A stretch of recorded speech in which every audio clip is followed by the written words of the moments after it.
We also have Manila Bulletin Hannah Nicole. From Net 25, Edison Domingo and Lian Arrogante.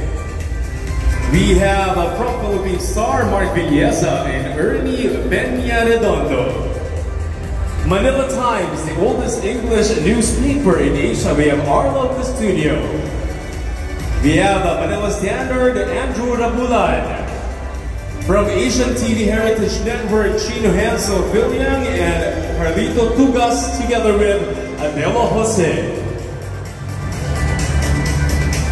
We have Radio Pilipinas, Dayan Lear and Ray Ferrer. We also have DZBB, Sam Nilsson. In the house this afternoon is DZXL, Mike Goyagoy. We have our friends from ABS-CBN, ETV4, GMA7, and TV5. And of course, our beloved pageant press. We have Anton Eder from Pageant Talk. We have Els Tenoria from Pageantology 101.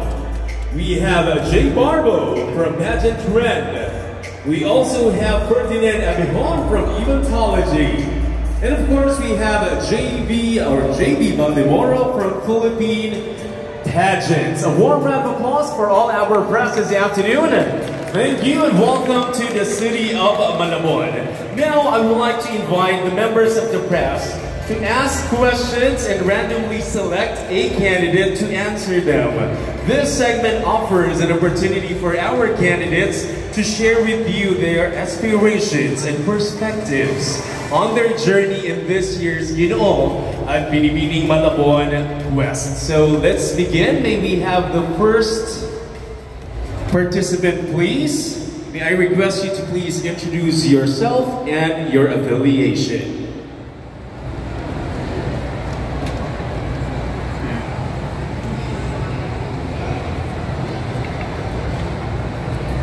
Hello, I'm Michael. It's Hello, good to see you here in Malabon. Good afternoon po sa inyong lahat. I'm Edge from Pageantology 101. Naka-live po tayo ngayon. Hello po, Mayora. Maraming magandang tanghali at magandang hapon. My candidate, okay? Sa girls muna tayo.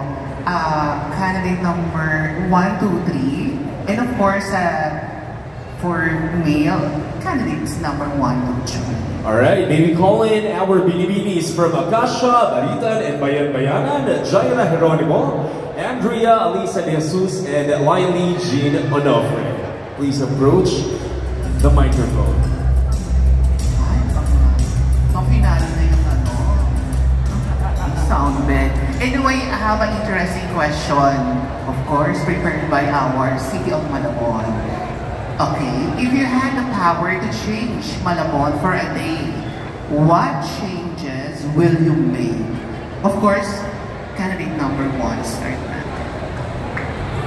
For that wonderful question. If I change Malabon in one day, I'm focusing for the youth. For the youth na nangangailangan po ng edukasyon, kalinga. And alam ko, maraming kabataan na nangangailangan ng kalinga at edukasyon. And alam ko ang Malabon na hindi perfect, pero alam ko nagagampanan ng mabuti at maayos. And maybe better and better community. Thank you. Thank you very much, Binibining Acacia. Now let's hear it from Binibining Baritan.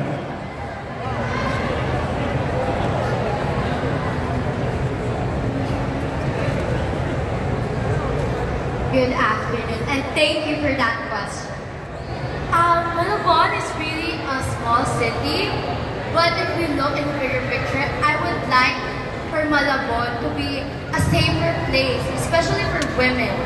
I would like to promote the equality, a safer street, women that can roam around, be themselves, and without anyone calling them out for being wrong, or for dressing up this way, or for having fear of going out. I know Malabon can be a small city, but I know it would utter for a lot of change, and it will be a better nation for all of us. Thank you. And you heard that from Binibining Baritan. Now let's have our Binibining Bayan-Bayanan, please.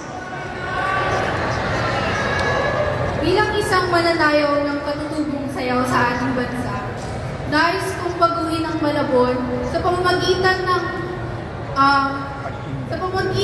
ng pag-impluwensya para sa kabataan sa panahon ngayon, upang mas makilala pa ang Malabon, upang ma-preserve pa ang ating kultura. Dahil naniniwala ako na ang ating kultura ay may sariling kagandahan na dapat natin ipagmalaki. Yun lamang po. Salamat. Thank you very much, Bini-Bini Bayan-Bayanan. And now let's hear it from our Ginoos, beginning with Ginoong Akasha.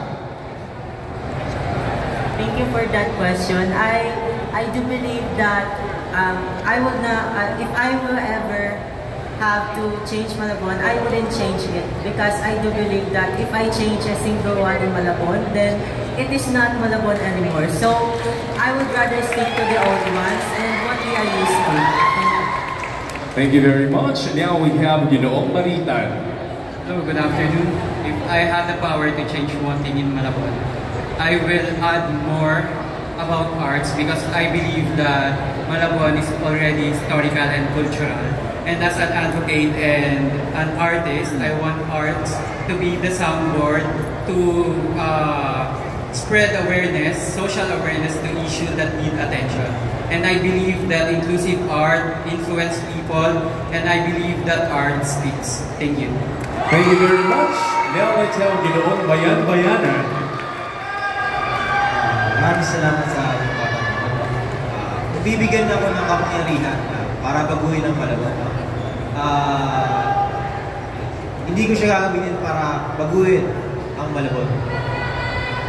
Sa halip, gusto kong tulungan sa Mayora, may ganun akong kapangyarihan, para gusto kong tulungan ang ating City Hall na mapabuti pa sa imahe ng iba ang Malabon. Maraming salamat. Thank you very much. Thank you so much, Michael, and thank you so much, Malabon. Happy Fiesta. There you have it.